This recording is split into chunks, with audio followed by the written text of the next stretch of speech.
The sun, the sand, and the surf. Manhattan Beach Open 2022 getting underway here in the main draw. An absolutely beautiful day in the absolute mecca of beach volleyball.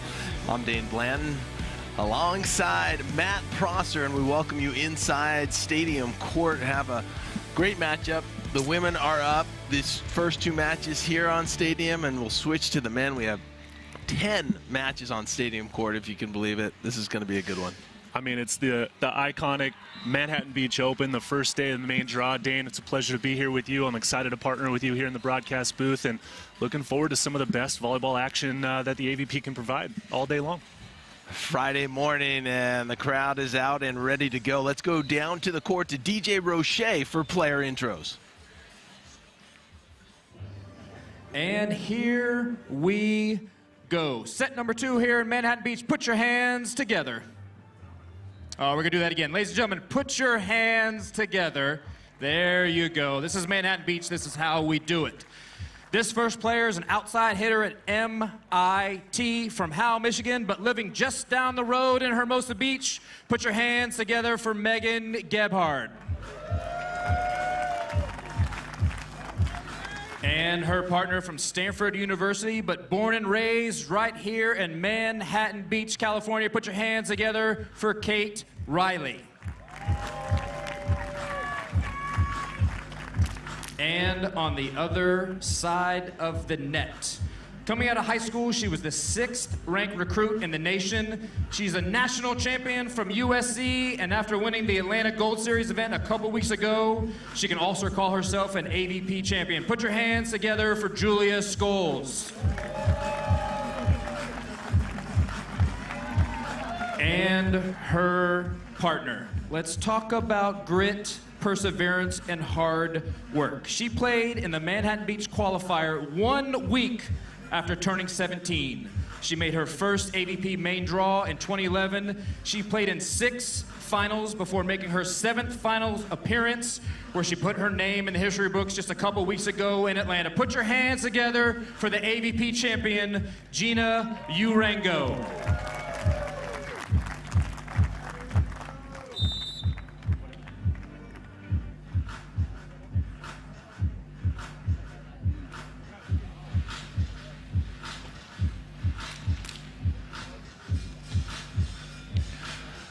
Well, there you have it. DJ Roche with the intros. We are all set to go on the right side. Scoles and Urango on the left. Gebhard and Reilly. Gebhard and Reilly, the 29th seed, had to qualify yesterday to get into the main draw.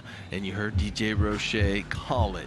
Julia Scoles and Gina Urango, champions 2 weeks ago in Atlanta in the first Gold Series event. This should be a good one, but it is never easy taking on a team with confidence that just won the last AVP event. No, it's certainly never easy to beat a team coming off of their first AVP Tour victory of their careers, and also 2022, so it'll be very interesting to see how they respond in their first competition back. However, for Reilly and Gebhard, they won 2 matches yesterday in the qualifier, and so they've found their rhythm, and right now out to a quick start, up 2-0 on Urango and Scoles. Kate Reilly with the serve. She opts to go to Julia Scoles. Just out of bounds there. Julia Scoles, 2-time national champion at USC. Started her career playing indoor for North Carolina, transferred to Hawaii to play beach, and then finished out her career with 2 years at USC. One of the most physically dominating players on tour. Yeah, certainly she is, and really making a name for herself, you know, early in her career on the beach. Back-to-back finals appearances from Fort Lauderdale and Atlanta, getting that win, like we said, in Atlanta. And, you know, unfortunately, 2 early hitting errors from her to start this match, so perhaps a little bit of nerves coming back onto the competition court after that victory, but these two teams just trying to feel each other out here and sort of set a tone early on in this match.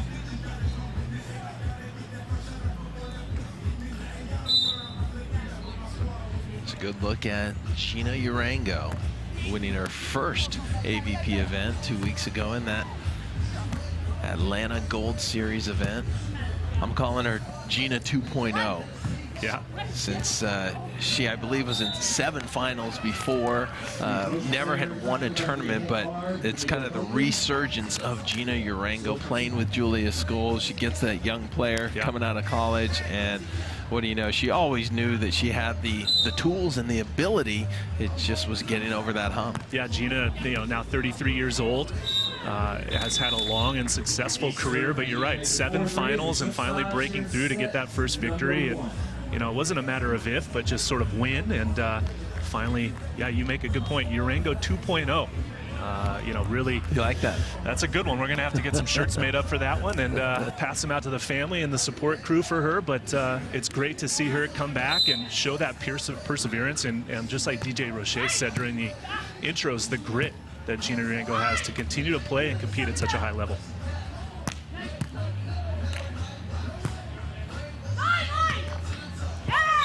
Nice cut shot there by Gebhard. Gebhard played indoor at MIT. When she left there, she was #2 in all-time kills. There's a good look, 6'1" out of Howell, Michigan, 27 years of age. Her brother also attended MIT. And not very many beach volleyball players getting some high-quality education from such a notable institution such as MIT.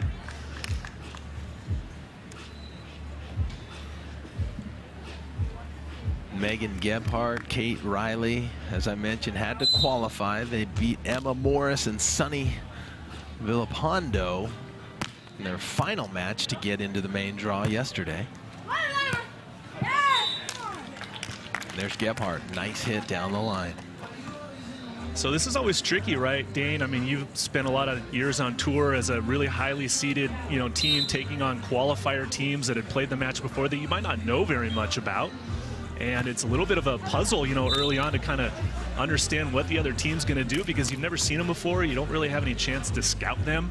Perhaps you can find some video on YouTube or something like that, or Instagram, some profiles here and there. But for Urango and Scoles, it's not really trying to counteract the other team, but more about playing within themselves and just sort of trying to find little wrinkles that they can score some points with, right? You're absolutely right. When you play a team that's unknown, you never played before, and this is the first time these 2 teams have met, you just want to focus on your side of the net and focus on what you can do and kind of feel it out. Learn as much as you can throughout. And it used to be where these teams would come out of the qualifier. They've never been in an environment like this, right? Clearly not on Stadium Court, Manhattan Beach, the biggest event of the year, but now these players coming out of the college ranks, playing in the NCAA tournaments for a national championship. As we see a net violation called against Scoles right there, so the ball's going to go over to Reilly and Gebhard. But, now a lot of these players coming out, they have big game experience, right? So they're not quite as intimidated or not afraid, but just a little less nervous now to play on such a stage like this. Yeah, I agree 100% because players are getting training, formal training at a younger age now. And so when you do step on the court, especially center court, Stadium Court at Manhattan Beach, you're going to have your nerves, but you're a little more well prepared for sure. And for Kate Reilly, this is essentially a home match. She grew up in Manhattan Beach, plays college volleyball at Stanford. So she's got some good supporters in the crowd and has definitely spent a lot of time in the deep sand of Manhattan Beach and knows how to move around nicely in it.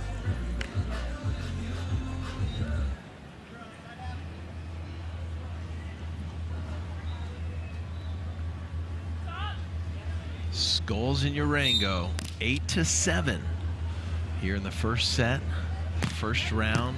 This is the one tournament all year that has 32 teams in the main draw. Love the format of 32 teams, really puts a good test. There was about 100 teams in the qualifier on Thursday here, that single elimination bracket format to advance to today's main draw. Only 8 teams come out of that qualifier.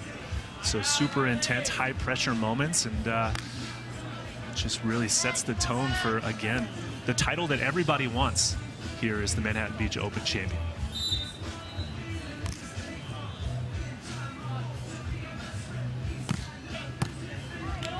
Rip serve down the middle by Scoles. Takes a few steps and gets all the way to the net. But Gebhard and Reilly putting that ball away. That's going to be a huge component. If Gebhard and Reilly can kind of neutralize that serve of Scoles, they're going to be in pretty good shape. I totally agree with you. I was just about to say Julia Scoles with a very good jump serve. And early in the day, there's not a lot of wind here on Stadium Court in Manhattan Beach. But as the day progresses and later into the tournament, Julia Scoles will rely on that jump serve heavily, as she did in Fort Lauderdale and Atlanta over the last couple events. But very important for Reilly and Gebhard to stay in that side-out rhythm.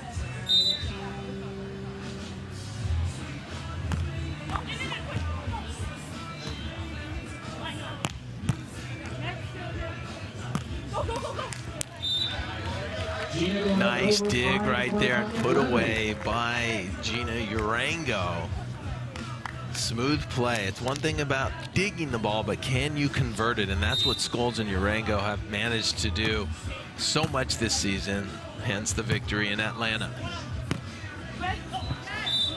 And that always helps as well. Julia Scoles, the net, getting a good block after that transition point that they scored. I was impressed with Julia Scoles. I did not think that Julia and Gina would make it back to the final in Atlanta after that excruciating heat that they dealt with in Fort Lauderdale. And then to have that same type of heat in Atlanta, I mean, those are the two toughest tournaments in terms of weather, and they were in the finals in each one. That's a testament to their conditioning. Absolutely. We keep talking about their run a couple of weeks ago in Atlanta. Let's take a look at the highlights. The AVP Tour has touched down in the ATL. Sponsel and Cannon have a chance to win gold, but Urango and Scoles are hungry for their first title as a team. And finish! Sponsel with the stare down, and she walks back to the back line. Sponsel again from the left. This time she tests the left side of Scoles. Whew, that's set number one. Ace closes out set number two. Julia Scoles is on another level. Scoles for the win. Another ball dug up by Urango. The cut, it's just wide. From out of the sand is Sponsel, and she misses it long. Your Atlanta champions, Gina Urango and Julia Scoles. Wow, was that something special? And Therese Cannon and Sarah Sponsel were trying to become the first team in 2022 to win twice on tour. There has been, 5 events in terms of pro events and Gold Series events, and there has not been a repeat winner on the men or the women's side. It's a lot of diversification this season. Diversification and parity for sure on both sides of the draw. Talent levels have definitely climbed, and it will be very challenging for Scoles and Urango to make it back, not just to the final, but the repeat as champions in back-to-back events. Obviously, with Alex Kleiman and April Ross not playing in this event, we will have a new champion crowned here in Manhattan Beach. And the real question is just going to be who's going to be that champion come Sunday afternoon.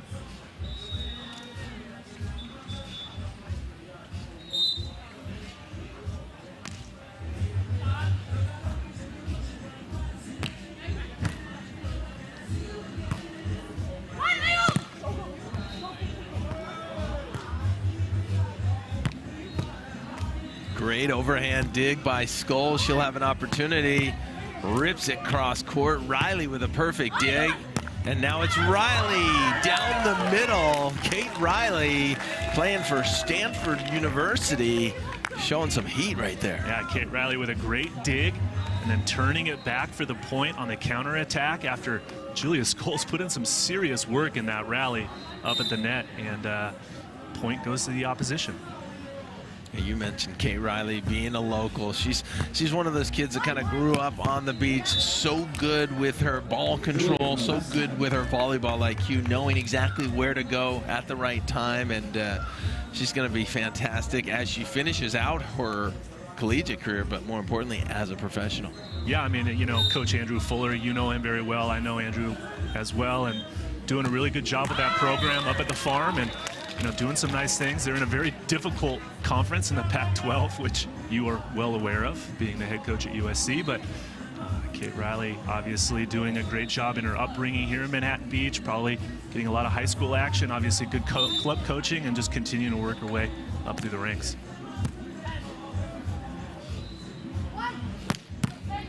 Wow, another bomb by Scoles is handled by Reilly, and look at the conversion right there.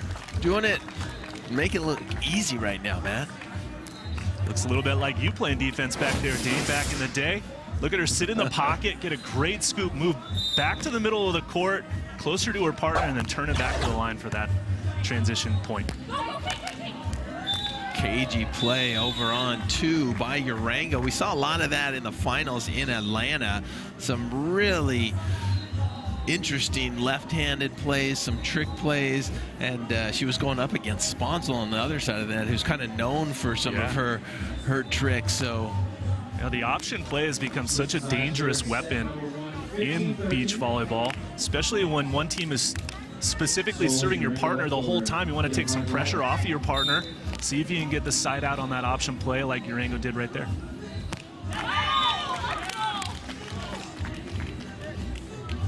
That ball into the net, 15-14. Urango and Scoles are leading. And if you're Reilly and Gebhard, you're right where you want to be. Facing a high seed. You got in the qualifier, and you are right in striking distance. Well, that play right there really shows how big and athletic Julia Scoles is.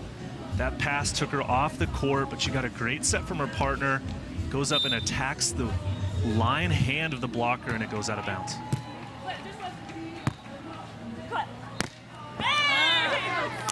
Kate Reilly using the block right there, a little inside out. That's a smart play. It's like a KG veteran play. It's an inside set. Instead of trying to challenge her, she tools it out of bounds.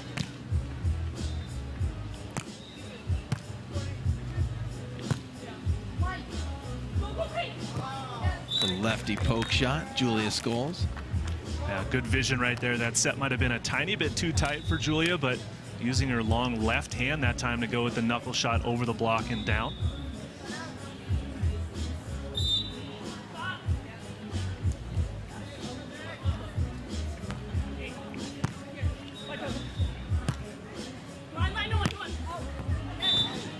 That ball just out of bounds, a little inside set by Gebhard. Reilly could not manage it, and that ball goes long. So the hitting error gives the point over to Scoles and Urango. They're now up by 3. We'll get our scoreboard updated. 18 serving 15 here on Stadium Court. No. Hey, let's go.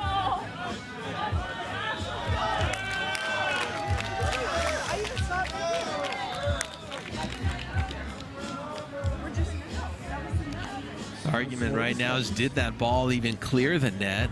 Julia Scoles went up to block. Looked like it went right into the tape, and even if a little sliver of the ball touches the block, then it's out of bounds off of Julia, and that's what the umpire ruled, that that ball did touch the block.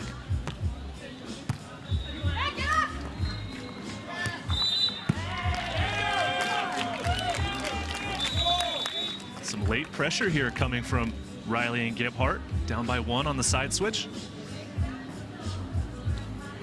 So 18-17, right where you want to be. This is where the good teams become great, if they can close out these last few points. This is when experience really starts to creep in.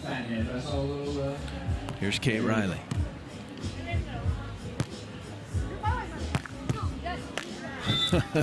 And Scoles not going away from Reilly. Even though Reilly has dug a few of her big hits, she is still challenging Kate Reilly.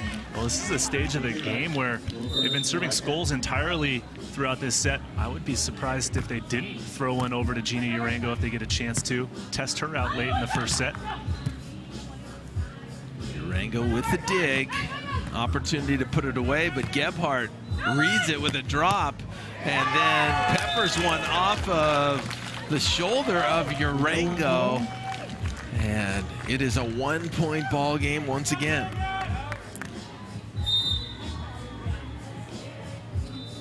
(19-18). Scoles and Urango leading. There's a cut shot by Scoles to take it to 20 and set point. Wow, credit to Julia Scoles with that sort of wrist away angle shot. Easy to go right back to Reilly on defense, but she cuts that one inside the defender for the point.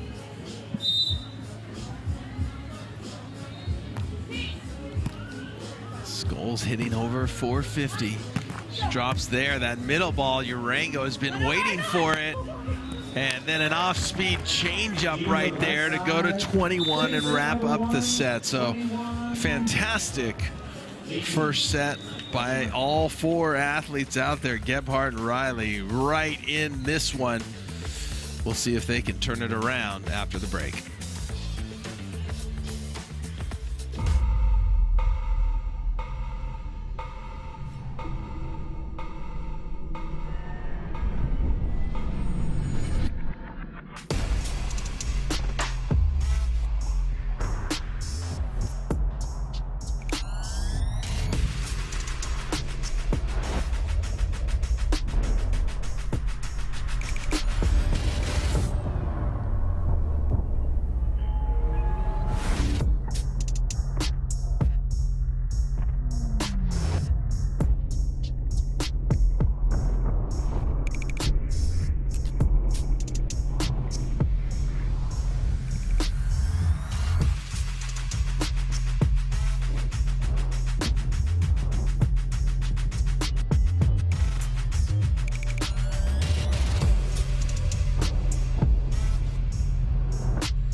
Dear Mainland, aloha. My brother and I hear lots of you have discovered a real Hawaiian favorite, Big Wave Golden Ale. That's the good kind stuff, yeah, bro. Maybe it's the island flavor that makes each sip taste like a little vacation. Got your beers here. That's a whole lot of little vacations right there, huh, brother? That's like a big vacation. Retirement. One life, right? Mahalo. Big Wave Golden Ale from Kona Brewing.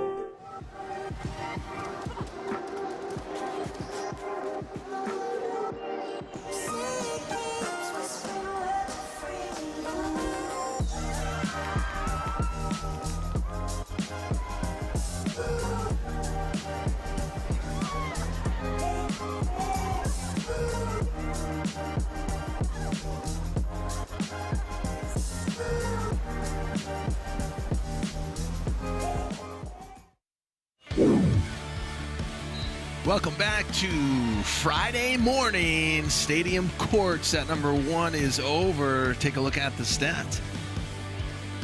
Yeah, Dane, the one that really jumps out to me is that 478 hitting percentage for Scoles and Urango, limiting their errors to only 3. 7 digs, 1 block, even on both sides, 1 ace. So a very even match. However, just that hitting percentage in favor of the 4th-seeded team of Scoles and Urango, pulling off set number 1 with that 3-point win. Yeah, relatively close, those stats. And if you're Gebhard and Reilly, you got to be thinking, we're right there. We're a couple points away from turning things around and winning that first set. What do they need to do here in the second set to make that happen? Well, they came out of the gates really quick. They were up, I believe, 2-0, and a couple of late hitting errors from them kind of gave Scoles and Urango a little daylight to find their way back into it. But just, they got nothing to lose. Play aggressive, have fun, and keep working together to see if they could pull off an upset. But they've got to turn it around here as we get started in set number 2. Good look by Reilly as she goes down the line. Urango there If she can get that ball up, they're going to be in shape. It's one thing about Gina Urango. She pursues every single ball. No decisions made. Chases it down, whether she thinks she can get it or not. And that's how you have to play D. Absolutely. Well, it's a great kind of athlete psychological aspect as well from the opponent's side to see Urango diving everywhere, touching balls. Even if she doesn't get the ball up in the air, she's still a foot away from it. And for her as the athlete herself, making the effort to get there, knows that it'll pay off as the match continues. Scoles with another detonation from the left side. Seems like she just turns it up a couple of notches every time she swings, going cross court every time. Would you bring in the block on that? Well, she's definitely attacking with a lot of confidence, right? Especially swinging cross court. So yeah, for Gebhard, she's got to make some adjustments, maybe take a step in, dive into the angle, maybe even double up, go blocker angle and digger angle, and see if you can play some games against Scoles. Here's Gebhard going to Scoles. Gebhard on the drop, and Scoles goes right at her before she can get set for the kill. And I like that drop by Gebhard. She made a good break back to the line. Scoles with that vision goes at the dropping blocker, but just too much heat from her for the defender to pick up.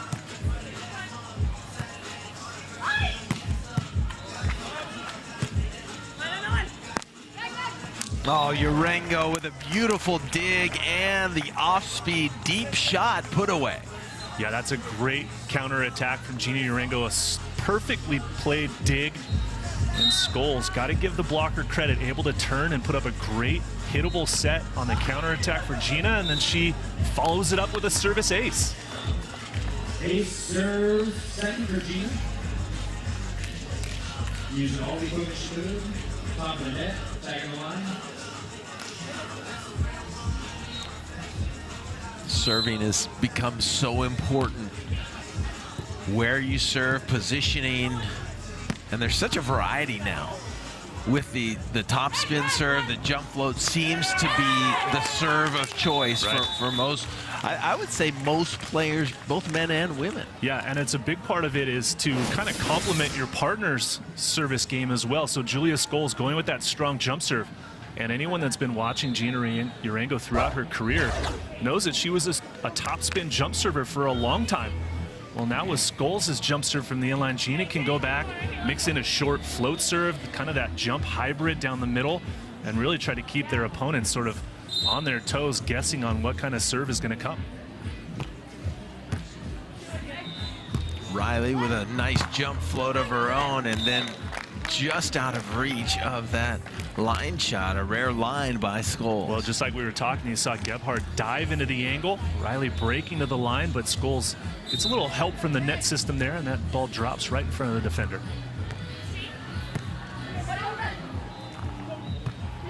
Free ball opportunity here for Urango.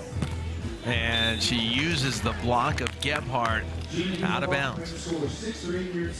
Cannot afford to give Urango and Scoles any free balls here now in this phase of the match when you're down 1-0 and down by 3 points already here in set number 2. Scoles and Urango just too good and experienced.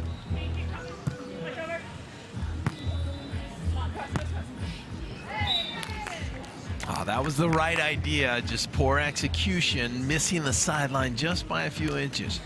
Yeah, and that's the Scoles effect up there at the net. The big blocker, 6'1", getting in front of Reilly, missing that angle shot wide.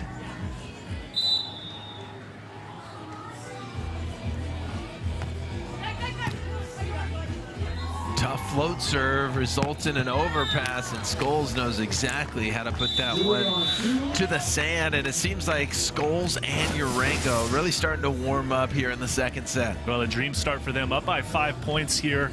The tough service pressure resulting in an overpass, and Scoles cleans that one up for an easy overpass attack point.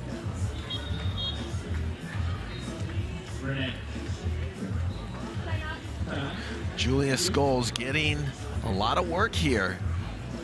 20 total attacks, 14 kills, 4 errors, resulting in a 500 hitting efficiency, and it's interesting that they're going after her so much. Yeah, it really is. I mean, 20 attempts through not even a set and a half, meaning that she's getting almost every single serve from Reilly and Gebhard. And to side out at a 500% clip half the time, that's a good percentage that perhaps Gebhard and Reilly might want to consider changing it up a little bit and going after Urango. Only time will tell here after the timeout. Yeah, I'm a little perplexed by it, but you know, game plans are intricate, and there's a lot of details that go in. Maybe they don't want to run down the shots of Gina Urango, or maybe they like to defend against a power hitter. And they did score a couple of points early on from serving Scoles in set number 1. She gave up those 2 hitting errors early on, but ever since then she's found her rhythm, and see what she does at the net. The touch, but it goes out of bounds. Another nice high line shot by Kate Reilly. It's been very consistent. It's tough coming out of the qualifier, playing multiple matches the day before, whereas your opponent, when you play a top seed, it's like not only are they a top seed, they were resting all day yesterday as well. It's very hard. Played in quite a few qualifiers here in Manhattan Beach myself, and fortunately for Reilly and Gebhard, they only had to play 2 matches yesterday, but still, those are 2 matches more than Urango and Scoles had to play yesterday. So definitely fitness comes into play here, and is a big factor on day number 1 for these qualifier teams. Yeah, this is the only tournament that has an on-site qualifier this year. A lot of the other tournaments, the qualifying tournaments, take place weeks in advance at a different location. And you mentioned it, over 100 male teams in the qualifier. It's just incredible. Well, it's you're right. A lot of satellite qualifiers, these open events. You know, not only do you get the AVP win, but also, you know, a main draw spot in the larger tournaments such as Manhattan Open or Chicago. But you're right, this is the only event this year that had an on-site qualifier on Thursday, the day before the main draw opens up. And as usual, extremely competitive qualifier on Thursday. And that's, of course, in the tradition of Manhattan Beach. It's always been a bigger draw. Back in the day, it was a 64 team draw. And it's always bigger than normal. Normal this year is a 16-team draw. Right. So to double that and go to 32, it's just kind of the trademark of Manhattan Beach, the biggest event of this season. And it justifies the magnitude and importance of this event. You know, more teams playing, everyone's signed up, more matches to play throughout the weekend. Obviously, Manhattan Beach, some of the deepest sand that these athletes compete in all season long in the United States. I mean, Manhattan Beach is famous for the depth of their sand and the true athletic test that is required from every player. Just to get to the finals in Manhattan Beach is an accomplishment in itself. Nice flipper by Reilly to keep it alive, but it results in a free ball, and Urango with another off-speed cut shot, successful for yet another point, and it's 12-5. Julia Scoles and Gina Urango in the lead. And remember, they are also up a set, so they're looking to close this thing out in straight sets. And that's just a glimpse of what we were talking about. Urango 2.0, right?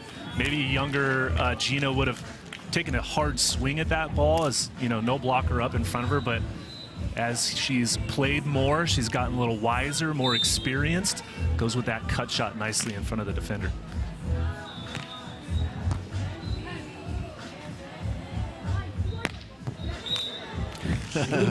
We asked about Julia Scoles going line, and that answers any questions right there. She's got a small alley and uses it. I don't know if I call that a small alley, Dane. That looked pretty big, you know, 405-ish a little bit, and Scoles takes advantage and hammers it right down the line. You're saying Gebhard gave her the whole street. It was a good move by Gebhard trying to take the angle, but that set was just too tight, and Scoles' vision is too good. She was able to hit that one down the line for the point. And it's interesting, as a blocker, even if you have a call, if that ball gets too tight, you throw the call out the window. Absolutely, you go grab that You got to go grab that one, and it's something that just, you know, in game play, you have to be aware of where the set is in relation to the net. And as a blocker, you've got to be dynamic enough and explosive enough to get those hands in front of the ball.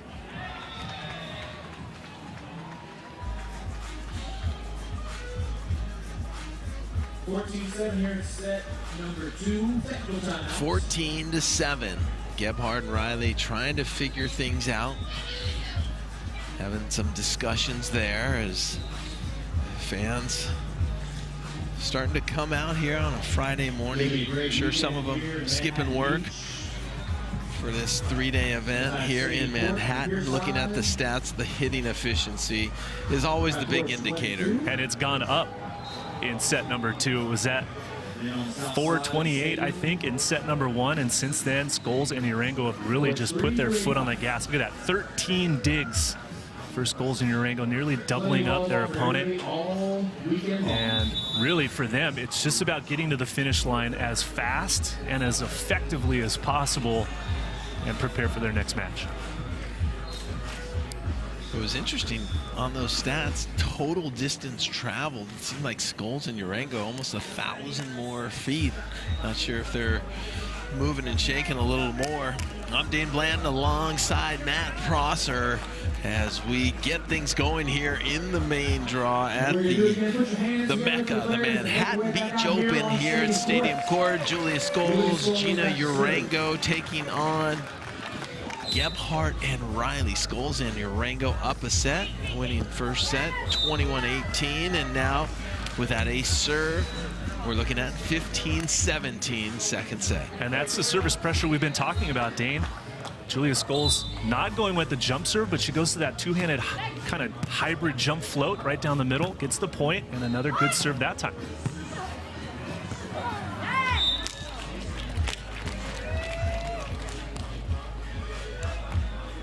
Point for Gebhard and Reilly. They'll take it, but they're going to have to put some points together here. They've dug themselves quite a hole, down by 7. Going to have to start making it happen if they're going to turn this thing around.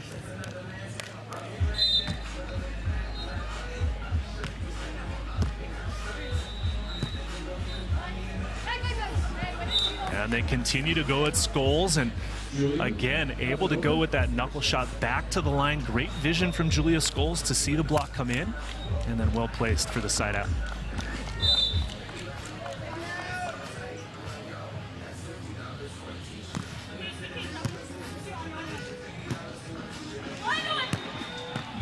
There's Urango.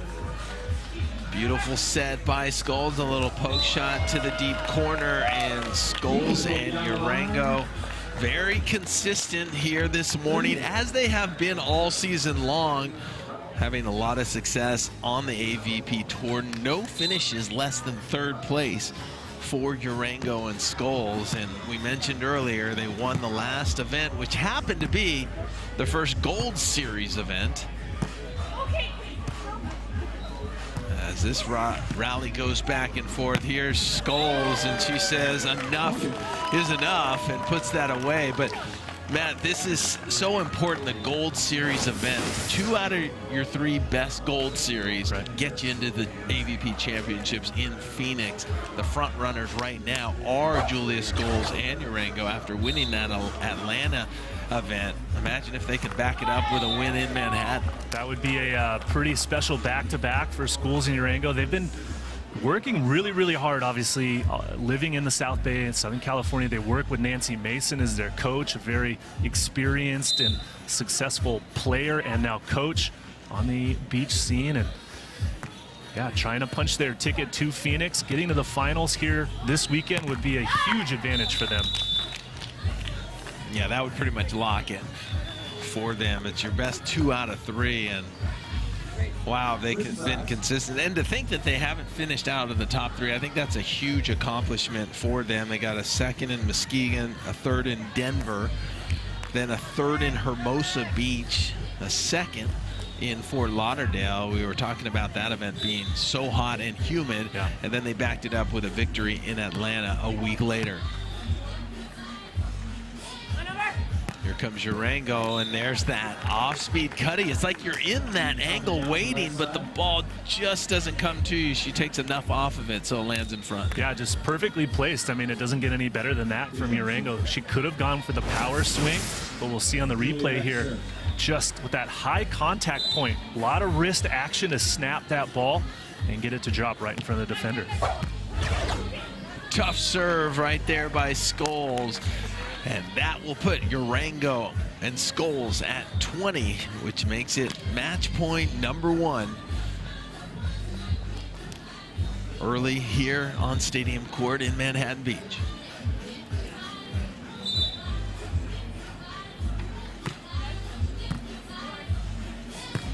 Testing Gebhard. Gebhard with a poke shot, and Urango's all over it. Ball had enough pace, so no call, and Julius Scoles putting it away and finishing with an exclamation point right there. Yeah, great finish there to attack that overpass. Good play by Scoles and Urango to score that final point, work through that little transition play, and get their first victory of the weekend here in Manhattan Beach. Just a well-played match by them. Very, very well executed all match long. Other than that 2-0 start in set number 1, they played really great, solid volleyball from that point on to win this match in a quick 2 sets. And you saw on the graphic, they will either take on Megan Kraft and Emily Stockman, or Hildreth and Marciniak, who are playing outer court. So that was quick work by Scoles and Urango, completely controlling it from start to finish. The number 4 seed versus the 29 seed, and more importantly, Scoles and Urango, last week's champion in the first Gold Series event in Atlanta, and they did it with power shots and great defense in the backcourt by Gina Urango. If it wasn't the short cutty, it was the deep line, and then at the net, Julia Scoles was controlling just about every ball. There's a look at the final stats, Matt. Again, the hitting percentage in favor of Scoles and Urango just too big. 17 digs, mainly by Urango in the backcourt. A few by Scoles as she dropped off the net. Errors were even, and 4 aces in favor of Scoles and Urango. So just a well-executed, solid win for the 4 seed. There it is, almost 1,000 feet distance traveled more for Scoles and Urango, and a lot more jumps as well. So Scoles and Urango very active early on here in the Manhattan Beach Open, trying to become the first team to repeat. So it's Scoles and Urango advancing to the next round.